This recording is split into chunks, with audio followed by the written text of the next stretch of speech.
Kalau Islam menjawab, bernarasi berdasarkan kebencian. Kalau kita Kristen menjawab berdasarkan data dan fakta dan realita. Baik, kita bantah statement dia yang pertama bahwa kami ini di Tanah Minang ini sangat menghargai pret. Rijal, saya mau tanya sama kamu. Kamu tahu nggak dulu ada Injil berbahasa Minang, Injil yang diterjemahkan oleh LAI ke dalam bahasa Minang. Lalu orang-orang Minang demo surup kejang, kesurupan. Tahu itu nggak? Inilah. Mas, tahu itu sebentar. Apakah kamu tahu bahwa ada orang-orang Minang yang kejang-kejang surup demo karena ada Injil berbahasa Minang? Tahu. Tahu. Itu artinya apa? Itu membuktikan bahwa kalian ketakutan. Kalian gemetaran dengan penyebaran agama Kristen. Itulah kenapa kalau kalian dapati ada kegiatan-kegiatan Kristen, pecahkan kacanya, banting kursinya.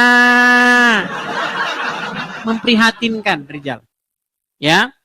Kemudian yang kedua, kamu tadi mengatakan masalah di mana ada perkumpulan orang-orang tapir, di situ ada minum-minuman keras. Sungguh kamu nekat yang nyata, Rijal. Saya minta kamu tunjukkan datanya, saya mintakan data statistiknya, sumbernya, penelitiannya, apa sampel yang digunakan, kampung apa gunakan. Saya tunggu. Tapi saya akan menunjukkan kepada kamu sebuah data di dalam Al-Quran, bukan hanya Qomer, sungai Qomer bahkan dikasih kalian oleh Allah. Saya mau tanya, di dalam Al-Quran, benar atau tidak, kalian akan dijanjikan sungai minuman keras? Benar nggak? Jangan, sebentar. Saya mau tanya sama kamu. Benar tidak di dalam Al-Quran Allah menjanjikan orang-orang yang beriman bahwa mereka bukan hanya sekedar dikasih minuman Qomer, dikasih sungai Qomer, bener nggak? Itu di surga, Dis. Iya. Tenang dulu. Makanya saya bilang kalian ini ya, walaupun kalian ngomong-ngomong tentang larang Qomer, haram Qomer, ingat, Allah kalian menjanjikan Qomer. Weh, kemana? Kabur dia, saudara-saudara. Lalu mereka sering mengutip itu. Perempuan-perempuan SUNDL itu ya, akan mendahului kamu masuk ke dalam kerajaan Tuhan. Sebenarnya ayat itu berbicara kritik Tuhan Yesus terhadap pemuka-pemuka agama orang-orang Yahudi yang munafik. Kenapa dikatakan bahwa perempuan-perempuan yang seperti itu akan mendahului? Karena mereka mendengar dan bertobat. Makanya kalau baca Bible jangan sepotong-sepotong, Drun. Memang luar biasa Drun ini ya.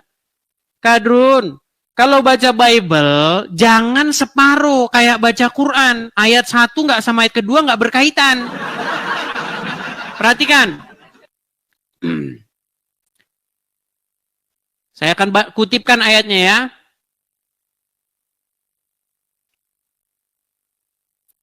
Saya akan kutipkan. Ini ayat ini sering sama mereka dipleset-plesetkan. Mereka baca nggak dibaca sampai tuntas. Ya, saya bacakan. Di dalam Matius 21, kita tampilkan di kamera ya.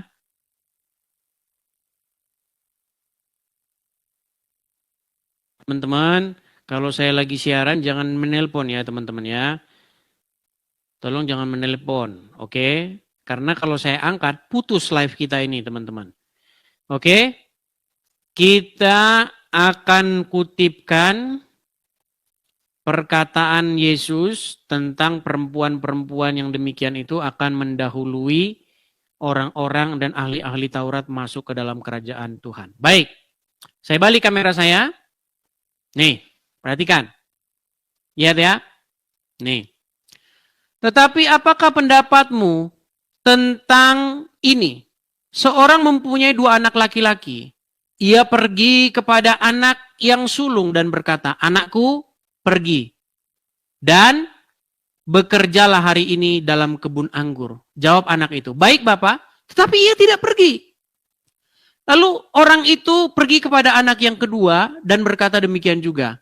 Dan anak itu menjawab, aku tidak mau. Tetapi kemudian ia menyesal lalu pergi juga. Lihat kata-kata menyesal ini saya kunci ya. Ya. Tapi dia menyesal dan pergi juga. Nah, kemudian siapakah di antara 2 orang itu yang melakukan kehendak ayahnya? Jawab mereka, yang terakhir. Kata Yesus kepada mereka, aku berkata kepada kamu, sesungguhnya pemungut-pemungut cukai dan perempuan-perempuan sundal akan mendahului kamu masuk ke dalam kerajaan Allah. Sebab Yohanes datang untuk menunjukkan jalan kebenaran kepadamu, tetapi kamu tidak percaya kepadanya. Tetapi pemungut cukai dan perempuan-perempuan sundal percaya kepadanya.